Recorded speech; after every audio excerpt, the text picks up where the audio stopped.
This film covers a comparison between the Packard 6 and the Buick 40. Both cars are measured by the same standards, chiefly from data supplied by the Packard Proving Grounds. Every effort has been made to present the facts impartially, although it is clearly impossible to guarantee the information. Almost every day, you hear someone say in an offhand manner, "Oh, all cars are pretty much alike today."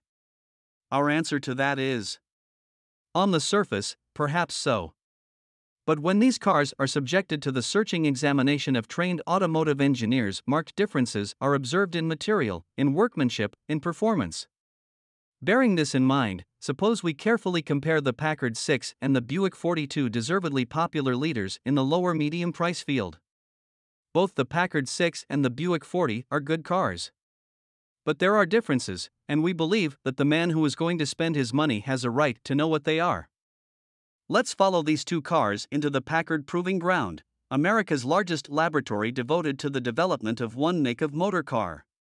Here, these two cars will be put through exactly the same tests, in order to determine, as accurately as scientific instruments can guarantee, the fundamental differences between them. Appearance, of course, is a matter of personal preference. It cannot be measured with calipers nor put under a microscope. However, we feel you will agree that the new Buick represents a radical restyling of the preceding models, whereas the Packard retains the popular and well-loved lines which give Packard cars their traditional prestige and refreshing identity. What's more, radical changes from year to year create progressive obsolescence and lead to costly style depreciation. The owner of a 1938 Buick, we feel, will not welcome the radical restyling of the 39 Buick, which puts his nearly new car into the style discard. Contrast with this Packard styling policy, a policy which, year after year, has protected the owner's investment, permitting him to utilize the long mechanical life of his car before unnecessary style changes force him to dispose of it. This year, Buick stresses the fact that its new front-end styling improves cooling. This is true. The new Buick 40 cools more effectively than its predecessor. However, proving ground tests show that the Packard 6 has an even higher cooling index. This is due to several reasons. The Packard radiator core is over 32 square inches larger. The whole area is exposed to direct draft. And the exclusive fan blast cooling tunnels further increase the fan's capacity. In addition, Packard provides automatic radiator shutters, an exclusive quality feature among cars in the Packard 6 price class. Distinctive in appearance, they serve an important operating function too, since they assure a quicker warm-up and help maintain the temperature of the engine and engine compartment at maximum efficiency. In contrast, the Buick grille is merely ornamental. Another point while we're looking at the front. On a Packard 6, the bonnet sides raise with the bonnet itself. On the Buick, only the top is movable, the sides being stationary. The Packard type of construction, employing fixed center panel and rigid tie rods, prevents the noticeable vibration or flutter so evident in the Buick bonnet even on medium rough roads. The engineers have a word for it, they call it oil canning. Here is a revealing profile view of both cars. Of the two, doesn't the Packard appear the better poised, the more majestic? As we inspect the wheels of each car, a small but nevertheless important difference becomes apparent. While Buick probably affects a slight saving in cost by eliminating tire chain slots, Packard believes this feature is important to the convenience of the car owner. This year, Packard again provides the convenience and safety. Yes. And cleanliness too, of wide running boards as compared to Buick's narrow ones. As an optional choice, Buick provides so-called stream boards. We feel that the high step-up is likely to prove awkward, especially to the ladies. Besides, in bad weather, dirt adhering to the passenger's shoes is likely to be carried directly into the car. Now, let's move around and inspect the rear of the two cars. We believe most buyers will prefer the pleasingly proportioned lines of the Packard, with its divided rear window and its gracefully contoured trunk with concealed hinges. In fact, this picture may reveal what we mean by better symmetry without too detailed an explanation of the artistic principles involved. When we look inside the trunks, we make other discoveries. The Packard compartment is neatly divided into two sections. Buick, presumably for cost reasons, has omitted the serviceable shelf, which keeps the luggage from becoming scuffed by rubbing on the spare tire. And here's another point: in the Buick trunk compartment, the printed jute lining is merely cemented to the body panels, whereas Packard sprays a thick and attractive suede-like insulator directly onto the metal panels, where it will stay put. Such differences, we feel, will be much appreciated after a year or so of ownership. Now, while we are examining the rear sections of the two cars, let us discuss a change Buick has made at this point.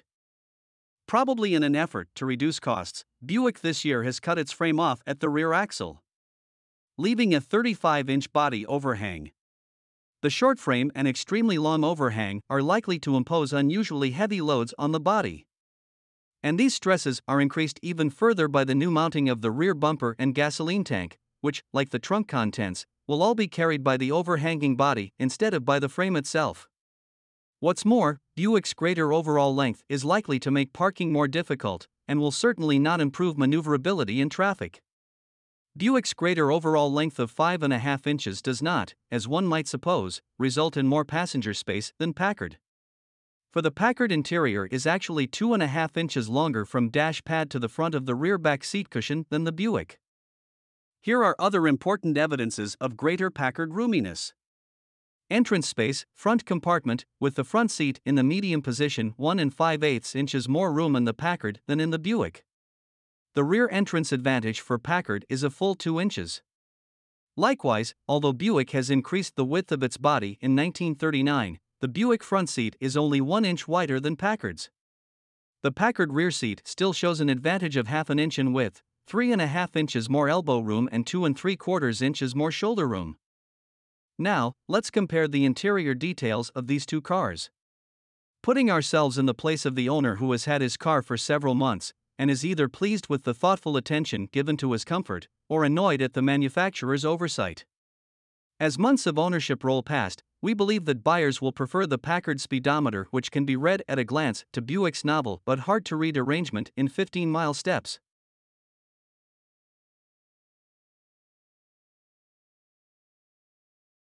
The larger and more accessible package compartment on the Packard, the larger pads on the Packard brake and clutch pedals, and more comfortable positioning of the accelerator. Here is an important comparison. This year, both Buick and Packard provide the steering column type of gearshift. At first glance, there seems to be little difference. Upon careful examination, however, we believe you will agree that the Packard gearshift is superior to the Buick mechanism, both in styling and in quality. Yes, and much more convenient to operate, too. For shifting, the Packard is effortless and quiet, while the Buick gearshift is actually noisy, and likely, therefore, to prove irritating as the novelty of new car ownership wears off. What's more, in the Buick, the lever is placed beneath the steering column where the driver is likely to bump it with his knee as he applies the brake. On the Packard, there is ample clearance for unhampered operation. This year Buick has added another outside door lock. However, it is still possible for the driver to lock himself out of the car when his keys are inside. Something which is practically impossible with the remote type of front compartment door lock used on the Packard. In the rear compartment, both Packard and Buick provide ash receivers in each armrest. However, Buick ash receivers are located in such a way that 5 inches of useful armrest on each side are sacrificed. Packard armrests are full length. Buick's slightly lower cost may also be partly attributable to the new design of the rear quarter windows. Instead of pivoting as they do in Packard, they slide. Instead of creating an exhaust for smoke and stale air as in the Packard, the Buick window sends it straight back into the face of the passenger. Now, let's check off at least a few of the many points of difference in the Packard 6 and the Buick 40 engines. Because of the inherent simplicity and smoothness of L-head design, Packard prefers it to the valve and head type. Isn't it a significant fact that out of 19 manufacturers, only 3 power their cars with valve-in head engines? Now for a few of Packard's many engine features. Packard uses the efficient expander-type oil control ring in the lower groove with iron oxide coating, which retains its oil controlling ability for a longer period. Buick recommends this more expensive type ring for service replacement yet does not use it in production. To ensure utmost purity of the engine oil and promote long engine life, an oil bath air cleaner and two-stage oil filter are standard on Packard. These two important features cost $10 extra in the Buick. Another quality feature offered in the Packard and not provided in the Buick is the vacuum pump, which assures uniform windshield wiper speed under all conditions in hill climbing, during acceleration, and at high speeds. The Packard 6 is equipped with the highly efficient semi-centrifugal type of clutch, the same type used in General Motors' most expensive car, the Cadillac. The Buick 40, however, uses the same type as Chevrolet. Proving ground tests show that the Packard clutch operates with 10 pounds less pedal pressure than the Buick. In these days of stop-and-go driving, this greater ease of operation will be increasingly appreciated by all drivers, and especially by the ladies. The new Packard Unimesh transmission for 1939 is an excellent example of building highest quality into a car so as to assure long life and trouble-free operation. It is finer than found in any other make of car costing less than $3,000. In the new Packard transmission, all forward speed gears are in constant mesh. This practically eliminates any possibility of gear tooth damage and makes for lighter, faster, clash-free shifting.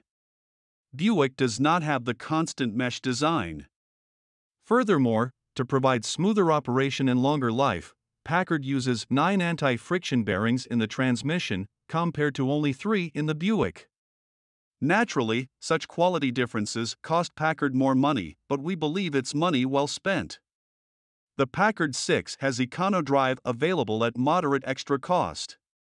We regard this as an outstanding advantage, for Buick has none to offer. EconoDrive decreases engine revolutions 27.8%.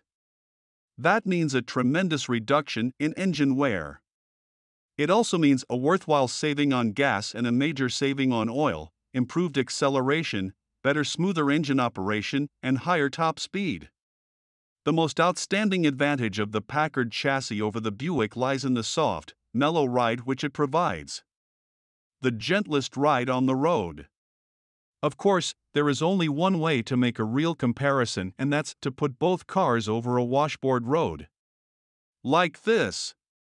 Then and only then will you appreciate Packard's exclusive Safety Flex front suspension, Packard Safe, 4-point anchorage of the rear suspension, and Packard's latest contribution to motoring comfort, the 5th shock absorber. One of the basic reasons underlying Packard's superior ride lies in the exceptionally wide angle at which the torque arms of Safety Flex front suspension are joined to the supports.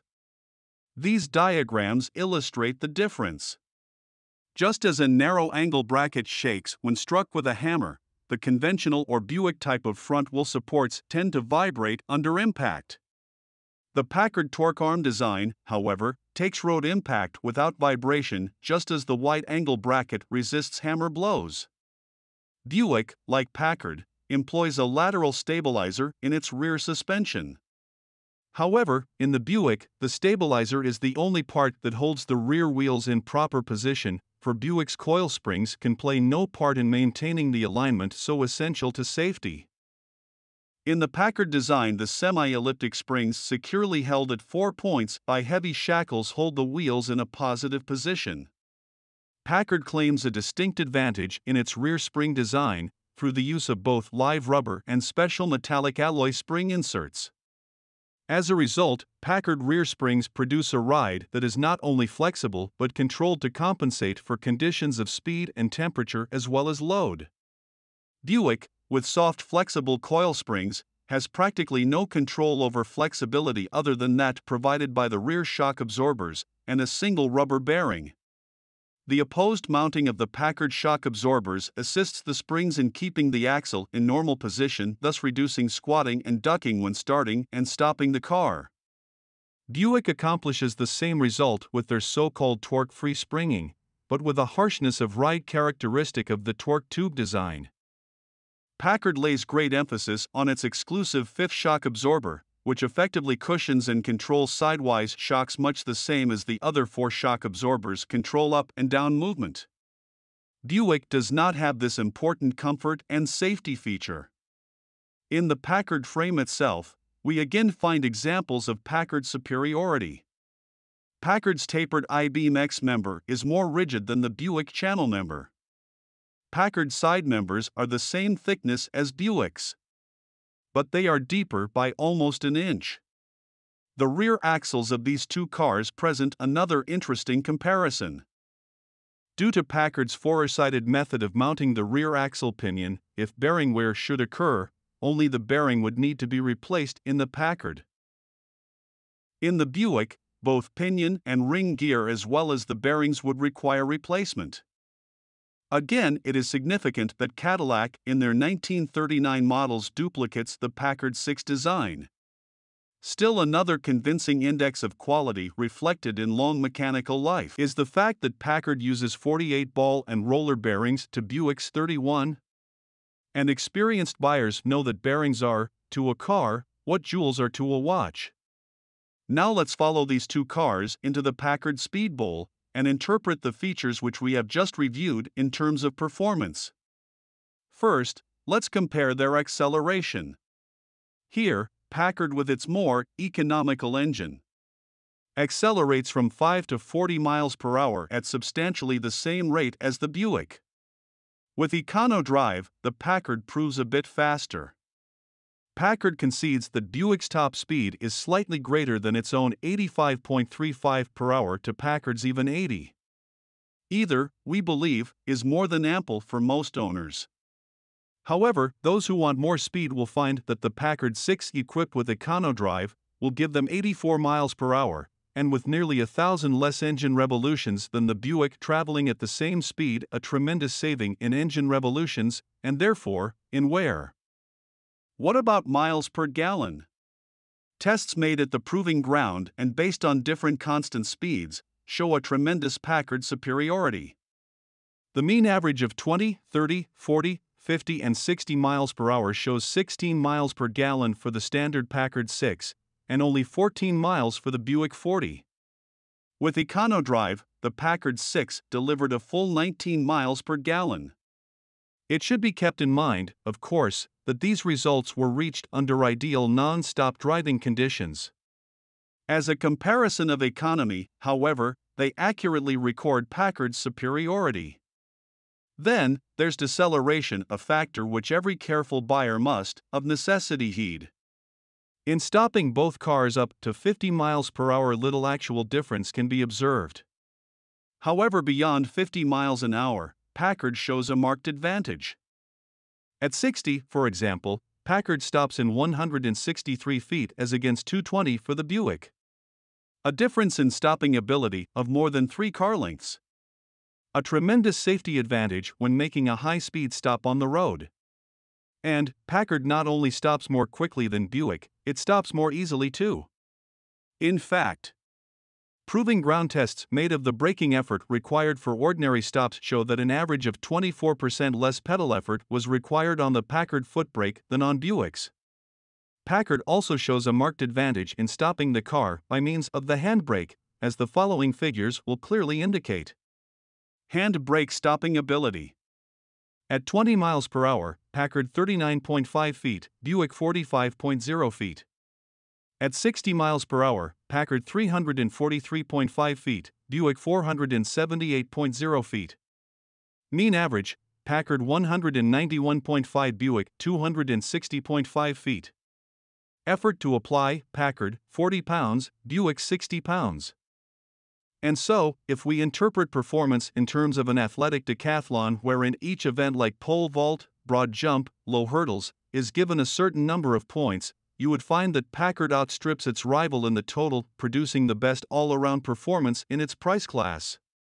And now, as we leave the Packard proving ground, let's crystallize our findings by placing a conservative valuation on the differences we have just discussed. And so we find that the Packard 6, with its quality features, its quality construction, and its all-around performance represents at least $122.50 more value for the money than the Buick 40. And that's pricing these features at less money than we believe to be their actual worth. and to this tangible and impressive value superiority. The satisfaction of owning and driving a Packard, and we believe that since quality makes the difference, Packard will be the car you choose.